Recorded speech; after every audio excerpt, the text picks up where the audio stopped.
Hello students, let us start our new session of chapter 12, atoms. Now let us understand the new concept, atomic spectra. Here, each element has a characteristic spectrum of radiation while the energy emits. So here, if atomic gas or vapor is excited at low pressure by passing that electric current through it, that emitted radiation has a spectrum which is having a specific wavelength. That spectrum, this kind is termed as emission line spectrum, and it consists of bright lines over the dark background. While I repeat, while the emission of energy takes place of that specific wavelength, then it consists as bright lines on dark background. So here, it's just like emission line spectra of metal can be defined as a fingerprint for the identification of gas. Now, when a white light passing through that gas, and we analyze that transmitted light using a spectrometer, we define as a dark lines in the spectrum. This dark lines defines that specific wavelength which found in the emission line spectrum of gas. This defines absorption spectrum of the material of the gas. So here, when absorption of the spectrum is available, or while the electron is moving, it absorbs a specific wavelength of energy. That wavelength is defined as a dark lines. And while the electron emission takes place and electron release that particular energy, that emission energy is available at specific wavelength. It defined as bright spectrum or bright line.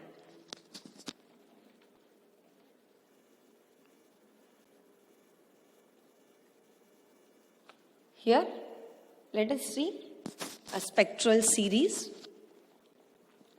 So here, frequency of that light emitted by that particular element which is having a specific regular pattern. If we are taking hydrogen atom, which is having a simplest spectrum, so at the first sight, it can define that there would be no any regularity available in the spectral lines, as you can see in the diagram. Later on, we can see that spacing between the lines within the certain set of spectrum decreases in a regular way, and this set of spectrum is known as spectral series. So here, in 1885, the first series observed by the Jacob Balmer, and he observed that wavelength in visible range of the hydrogen spectrum, which is known as a Balmer series. This Balmer series having a longest wavelength, which is denoted over here as H alpha, having a wavelength 656.3 nanometer.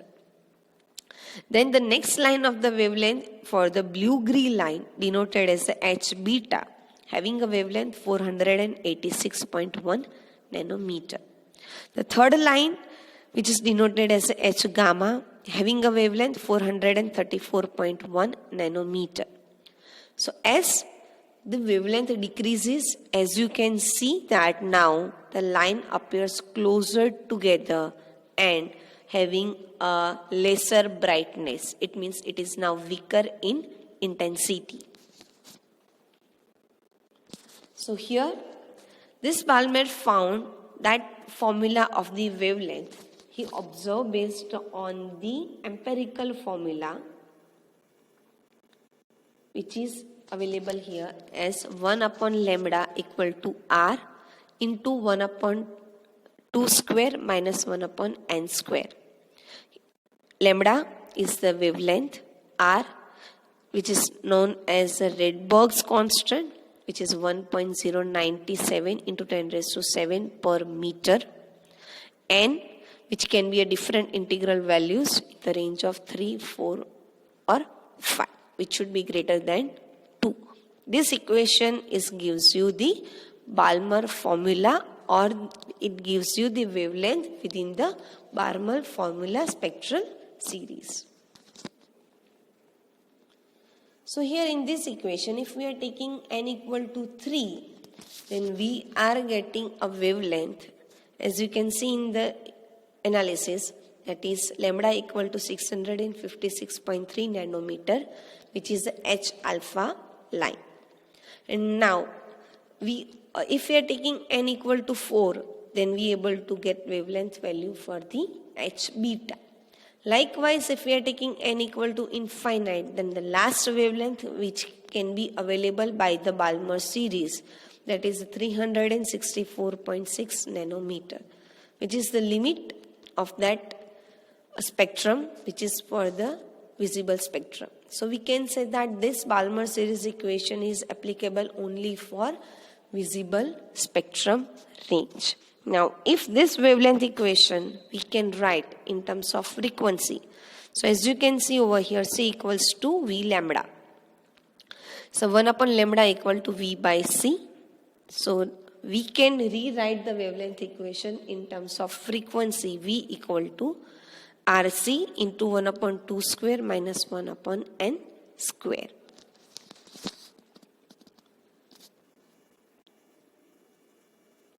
Likewise, other series of spectra also available for the hydrogen, and that will be discovered by the Lyman, Paschen, Brackett and Piffin, and based on that their series values are given.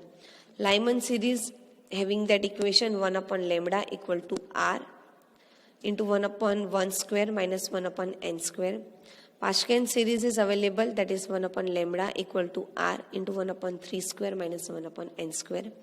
Brackett series is available having the equation 1 upon lambda equal to R into 1 upon 4 square minus 1 upon N square. And Piffin series is available having the equation 1 upon lambda equal to R into 1 upon 5 square minus 1 upon N square. Here we can see that by that particular range of equation, that Lyman series will give the spectrum in ultraviolet range. As we have seen, Balmer series is available in visible range, and remaining 3 series, Paschen, Brackett and Piffin, all these 3 wavelength ranges are available in infrared region.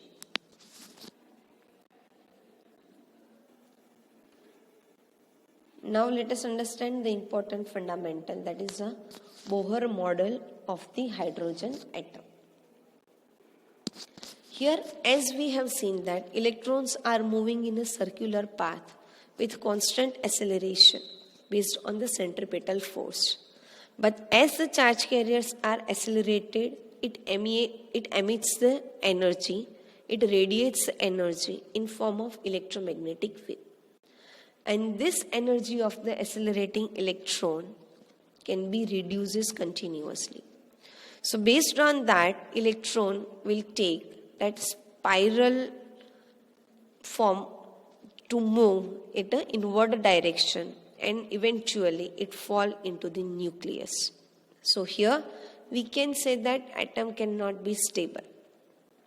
And according to the electromagnetic theory, the frequency of electromagnetic waves emitted by this revolving electrons, that would be equal to frequency of revolution. So based on that, while electrons spiral at inward side, their angular velocities and frequencies will change continuously. So we will get different frequency of light which is emitted. So here that would emit a continuous spectrum, which is a contradiction to the line spectrum which we observe. So Rutherford model tells only a one part of idea, based on the atomic structure, which is not sufficient. Then after this, Bohr gives some modification by adding his ideas in terms of quantum hypothesis. And he gives that electron in an atom which revolve in a stable orbital path without emission of energy, which is contradict to the prediction of electromagnetic theory.